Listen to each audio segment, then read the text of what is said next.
வணக்கம் மக்களே, நான் தான் ஜாக்சன். பிகினர்ஸ் இது வேணாம் அப்படின்னு சொல்றதுக்கான ஒரு வீடியோ தான். ஏன்னா பிகினர்ஸ் இந்த தப்பா அடிக்கடி பண்ணிக்கிட்டே இருக்கீங்க, இன்னுமே எனக்கு மெசேஜ் பண்ணிக்கிட்டே இருக்கீங்க. ஸோ தயவு செய்து பிகினர்ஸ் இந்த விஷயம் வேண்டாம், கண்டிப்பா அதை பண்ணக்கூடாது அப்படின்னு சொல்றதுக்காக தான் இந்த வீடியோ. ஸோ அதுக்கு முன்னாடி உங்களுக்கு ராயல் பாஸ் தேவைன்னா, இன்னைக்கு காந்தி ஜெயந்தி. ஸோ அதனால உங்களுக்கு அந்த நம்ம சரஸ்வதி பூஜை ஆஃபர் இன்னும் உங்களுக்காண்டி வச்சிருக்கோம். So 50% offer. நீங்க ஒரு பிகினர் ஃப்ரெஷரா இருக்கீங்க, பேங்க் எக்ஸாம் ஃபர்ஸ்ட் அட்டெம்ப்ட்லேயே கிளியர் பண்ணணும்னு நினைக்கிறீங்க அப்படின்னா நம்மளோட ராயல் பாஸை பர்ச்சேஸ் பண்ணிக்கோங்க. லிங்க் டிஸ்கிரிப்ஷன்ல இருக்கு. கிளிக் பண்ணி CWJ50 அப்படின்னு கூப்பன் கோட் யூஸ் பண்ணீங்கன்னா உங்களுக்கு 50% ஆஃபர் கிடைக்கும். அதுக்குள்ள A to Z கேரி வந்தேன்னா முடிச்சு வாங்குது. A to Z பேங்க் எக்ஸாமுக்கான வீடியோ கோர்ஸ், மாக் டெஸ்ட் பிலிம்ஸ்க்கும் மெயின்ஸ்க்கும் உங்களுக்கான ஸ்டடி பிளானர், எல்லா exam wise PDF, topic wise PDF, banking awareness video course, current affairs, insurance awareness, computer awareness, இப்படி எல்லாமே உள்ள இருக்கு. இதை யூஸ் பண்ணிக்கோங்க, சரிங்களா? என்ன தப்பு பண்ணக்கூடாதுன்னா, தயவு செய்து உங்களை செல்ஃப் கண்ட்ரோல் பண்ணி நம்ம கண்டிப்பா ஒரு பேசிக்ஸை ஸ்ட்ராங்கா முடிக்க 3 to 4 மாசம் ஆகும், சரிங்களா? எக்ஸாமுக்கு ரெடியாக ஒரு 3 to 4 மாசம் ஆகும். அவசரமா ப்ரிப்பேர் பண்றேன்னு சொல்லி பேசிக்கை ஸ்ட்ராங் பண்ணாம விட்டுறாதீங்க. நான் எதை தொடக்கூடாதுன்னு சொல்றேன்னா நீங்க அதை தான் செய்வீங்க.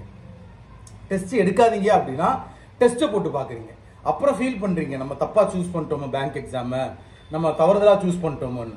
இந்த தப்பை பண்ணவே பண்ணாதீங்க. இது ரொம்ப மிகப்பெரிய தப்பு. எல்லா டாபிக்கையுமே நீ கவர் பண்ணாம, எல்லா டாபிக்கையுமே முடிக்காம டெஸ்ட் எடுத்தா எப்படி மார்க் வரும்? அது உங்களை டிமோட்டிவேட் தான் பண்ணும். மக்களே, மனசை போட்டு அலைபாய விடாதீங்க. நீங்க ஒரு சென்டர்ல சேர்றீங்க, ஒரு அகாடமில சேர்றீங்கன்னா உங்களுக்குன்னு பேங்க் எக்ஸாமுக்குன்னு சிலபஸ் கொடுத்துருக்கான்ல. ரீசனிங் தான் சிலபஸ், கரண்ட் அஃபேர்ஸ் இப்படி தான் படிக்கணும், ஆப்டி தான் சிலபஸ், இங்கிலீஷ் தான் சிலபஸ்ன்னு கொடுத்துருக்கான்ல. அந்த சிலபஸ்க்குள்ள போயிட்டு A to Z ஃபர்ஸ்ட் முடிங்க. அதுக்கப்புறம் நமக்கு சால்வ் பண்ண தெரியணும். அதுக்கப்புறம் தான் டெஸ்ட் எடுக்கணும்.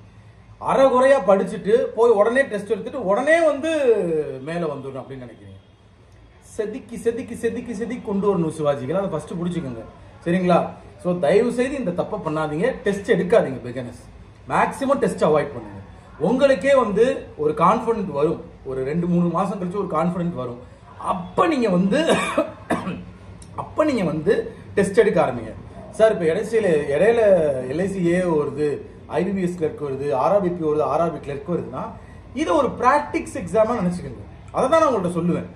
இப்பதான் நீங்க பேட்ச்ல இருந்து ஜாயின் ஆயிருக்கீங்க, இப்பதான் படிக்க ஆரம்பிச்சிருக்கீங்கன்னா ஒரே ஒரு டெஸ்ட் வேணா போட்டு பாருங்க, எப்படி எக்ஸாம் இருக்குன்னு தெரிஞ்சுக்கிறதுக்கு. இல்ல ப்ரீவியஸ் இயர் கொஸ்டின் பேப்பர் எப்படி இருக்குன்னு பாருங்க, எப்படி எக்ஸாம் இருக்குன்னு தெரிஞ்சுக்கிறதுக்கு. அவ்வளவுதானே தவிர போட்டு மாங்குன்னு மார்க் டெஸ்ட் எடுத்துக்கிட்டே இருக்கக்கூடாது. நம்ம டாபிக்கே படிச்சு முடிக்கல, அப்ப மார்க் டெஸ்ட் எடுத்தா என்ன ஒரு மார்க்? 20 மார்க் 10 மார்க்குன்னு வரும். அது உங்களை ரொம்ப டிமோட்டிவேட் பண்ணிடும்.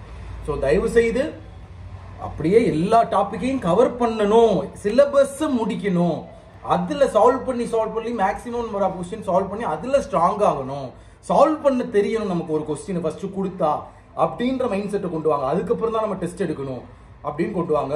இப்படி நீங்க போனீங்கனாலே கண்டிப்பா ஜெயிச்சிடலாம். இதுல நிறைய தடங்கள் வரும், இதையும் சொல்லிடுறேன்.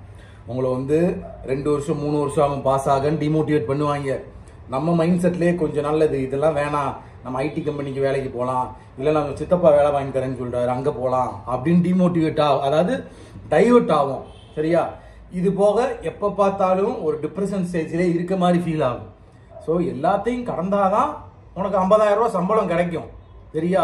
சும்மா ஒரு இடத்துல நம்ம ஜெயிச்சிட முடியாது, போராடி தான் ஜெயிக்க முடியும். ஸோ அதனால எதையுமே காதுல வாங்கிக்காதீங்க, நெகட்டிவ் வேர்ட்ஸ் காதுல வாங்கிக்காதீங்க. அவன் ஏதாவது சொல்லிக்கிட்டே தான் இருப்பான், அவன் வாயி அவன் பேசுறான், நமக்கு அது நம்ம பொத்தின்ட்டு சாத்தின்ட்டு போயிட்டே இருப்போம், சரியா? நமக்கு தேவை என்ன? பேங்க் எக்ஸாம்ல ஒரு வேலை, அதாவது பேங்க்ல ஒரு வேலை, அதுக்கான முயற்சியை நம்ம எடுத்தோமா, எவ்வளவு போராட்டணும் அப்படின்றது தான் இருக்கணும். ஸோ நான் சொன்ன மாதிரி இந்த மார்க் டெஸ்ட்டை எடுக்கிறத அவாய்ட் பண்ணிருங்க. எக்ஸாம் ஒருவேளை நீங்க அப்ளை பண்ணிருக்கீங்க, டெஸ்ட் எப்படி இருக்குன்னு பார்க்கணும் அப்படின்னா ஒன் டைம் எடுக்கலாம். ஆனா போட்டு மாங்குன்னு முன்னாடியே எதையுமே தெரியாம எடுத்துக்கிட்டு இருக்க கூடாது. சிலபஸை கவர் பண்ணு, அதுக்கப்புறம் நிறைய நம்பர் ஆஃப் சம் சால்வ் பண்ணு, உனக்கு ஒரு கான்ஃபிடென்ட் வரும். அப்புறம் நீ செக்ஷன் டெஸ்ட், மார்க் டெஸ்ட் எடு, அப்பதான் நீ ஒரு புலவன் ஆக முடியுது, சரியா? ஸோ இதெல்லாம் சொல்லணும்னு நினைச்சேன். மறக்காம beginner fresher best banking course உங்களுக்கு தேவைன்னா நம்ம one of the best course royal pass use பண்ணிக்கோங்க, பர்ச்சேஸ் பண்ண லிங்க் டிஸ்கிரிப்ஷன்ல இருக்கு. உங்களுக்கு விடப்படுறது உங்கள் ஜாக்சன்.